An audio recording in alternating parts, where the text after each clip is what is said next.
What is up, YouTube? This is AVAULT here, back again today with you guys in a new Speed Duel Match 2 video. And today we are featuring the top tier, tier 1 competitive Dark Moth deck. And just so you guys know, we are actually playing really competitive today because we have participated in Curse of YGO's summer kickoff tournament right here, right now. The tournament is already almost over, and yeah, I just wanting to share with you guys my replay and my experience with all these different opponents with this top tier Dark Moth deck. So first of all, I know many of you guys are interested in the deck profile. Don't worry, the deck profile will be posted a few days shortly after this video, so be sure to click subscribe, turn on the notification bell so you guys don't miss out on this top tier tier 1 deck profile, competitive as well, just so you guys know. And today we're playing against a conflict warrior deck, I would say, in our very first round of the tournament already. So just so you guys know, we played a lot of rounds throughout the series. I'm not going to show all matches, but I do want to show a mix and match of many different matchups of this deck for you guys, so you guys can know and get a good idea of what's really powerful in the current Speed Duel meta right here. So of course, we're playing Cocoon of Ultra Evolution. I'm not going to go too much in depth of the skill. This video is more geared towards competitive players and more advanced players, so I'm going to skip over these really minor effects and just talk about specific details of how my thought process and play process overall.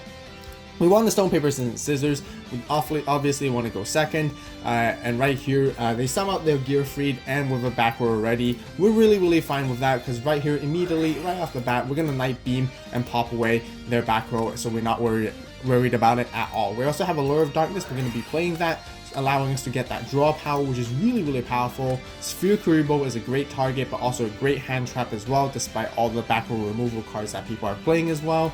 And we're going to bring out Newdoria right off the bat, and we're going to go really aggressive because we see an open board, open field. Unless they have Sphere Kuriboh, we're going to play really aggressive right here.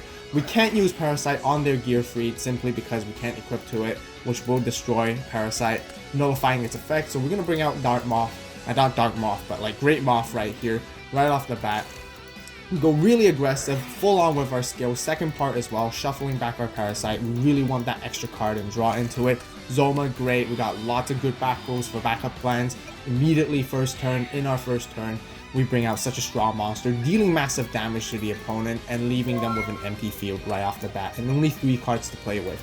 Right here, we're actually kind of risky. If they do have a, like a gap or some kind of monster they contribute, they can play their Inner Conflict right here. We're not supposed to know the skill, but it's pretty obvious at this point. They could play Inner Conflict and immediately grab away our Moth, but that's okay. Turns out great for us right here. And we're going to go back into our main phase, and then we're going to set the Parasite. We don't really need it anymore. We're hoping to protect this card so we contribute to Summon Gap the next turn, and then we're going to keep swinging in right here. And turns out to be another gear feed. It really indicates that how much pressure they already have at this point in order to play their monsters in defense like this. They do pop up a Zoma, which is a huge advantage for them in turning the tables, especially against Moth, and they do set more cards, putting monsters into attack position, and it's their turn to go aggressive right here. They try to attack into Moth with their Zoma, which they do get to deal that 3,500 damage if it goes through, but we're not going to let them. We don't want to take that today. It's way too painful, so we do play the Nightmare Wheel on the Zoma right here, making them to pass their turn. Right here, they do take their 500 and then set our cards, and then we're going to basically tribute Parasite to bring out Gap right here and basically start swinging back in. We're going to attack into their charging guy. The Fierce Knight is at 1900, not at 23. Because it was normal summon without any tributes, and they play the offerings right here, popping our Moth. But we're going to continue to attack into their Gaia, dealing a little bit more damage, trying to get the advantage right here, and they're only left with a Zoma with Nightmare Wheel that we can sit into. Since they play offerings, they can't draw in their turn, so they're basically left with the Zoma on their field anyways. We're going to play our second Zoma on the end phase very carefully, because if we do that, we can actually win straight up right here on the next turn. Zoma needs to be special summoned in defense position, so that when the fact that we use it on the end phase, we can change it back into attack into our own turn. Right here, as you guys can see, they take another 500. We bring out our Zoma in attack position. We'll attack with Gap the Divine Soldier. We can take 2200, which is totally fine. and then we're gonna go swing in with Zoma for a game right here, decreasing the life points to 0. So round 1-0 to us. Really great here. Huge shout out to the opponent as always. Quick shout out. Really enjoyed playing with you guys. I know, just so you guys know, I do participate in these online tournaments every now and then, and you know, it's a great way for you guys to play against me, and I hope you guys enjoy it because there's a whole lot of fun as well. We do go into the second round right here. For the side deck, if you guys want to know the side deck, once again, be sure to stay tuned for the deck profile. That will be coming out in a few days shortly. The full deck profile with the entire side deck process will be shown to you guys. But right here, we didn't sign anything much in. We play a little bit more back row removal. Really important and really key. But against Inner Conflict, there's nothing too worried for us anyways. We do play a lot of back row removal in our main deck, base deck anyways. I played Night Beams. I love this card. It's helped me out very greatly in this tournament so far. And we are going first right here. So we have Neodoria. Of course, we want to set it, and we pass our turn. We usually can sometimes set our Night Beam just for a bluff for the opponent, but I don't like having the opponent, I guess, Night Beaming my Night Beam, or somehow destroying my Night Beam, which sucks. So I normally keep this in my hand anyways, and Neodoria is a really good card to basically hold us off. But they do use their Inner Conflict right off the bat. They see we have a wide open field, and they're just going to go full on aggressive with their gap right here when we do take 2200, which is a lot of damage. Right here, we're pretty much set because we do have a Great Moth and a Parasite. We can probably play this against their gap. We have a Lure. We don't have any targets, so it's kind of risky to play this card. But right off the bat, we're going to Night Beam one of the cards and see what we can hit right here, which they do plus play Dust Tornado, which is really good for us. They chain Dust Tornado. However, our Night Beam is targeting this card, which is Zoma right here. Now, this is an interesting interaction. Now that if you play Night Beam on a set card, your opponent can actually chain and activate another different set card, and then chain the targeted set card to their activation of the Dust Tornado. So this is what happens. I target their Zoma the Spirit with Night Beam, they activate Dust Tornado to respond to Night Beam.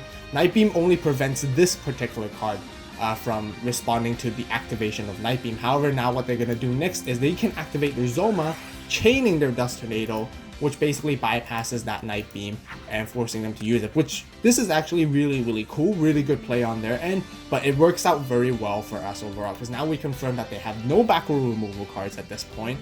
We really wanted to get that Dust Tornado away, so we immediately Parasite Paneled, and we want to choose to get rid of the Zoma right here because we don't want to run into it with Great Moth at all, and we're going to use our Cocoon right here, bringing out one from the deck, bringing the second one from our hand right here, and then we're going to use the second part of the effect once again, bring out Parasite Paranoid just to draw one card and see what we can get. Dust Tornado is great. Any trap card, anything, any resource we can grab from our deck other than Parasite would be helpful in most cases anyways. Gonna keep that Lure on our hand just in case we need it, but we're gonna swing in for massive damage right here and try to go for game, and they do have Sphere Kuriboh, which is interesting, which is totally fine. We do deal massive damage, leaving them at 700, and we're going to end our turn right here, leaving them what else not have left much to play. Right here, we're going to another Night Beam. You guys can see I have so many back row removal cards. It's really important. It's really key in this meta currently. Really powerful cards. I'm going to set one for bluff, and then we're going to go and attack into that monster, and it turns out to be another Gear Freed, and we're going to try swinging here for game if they have enough Sphere Kuriboh, but they don't. And 2-0 right here.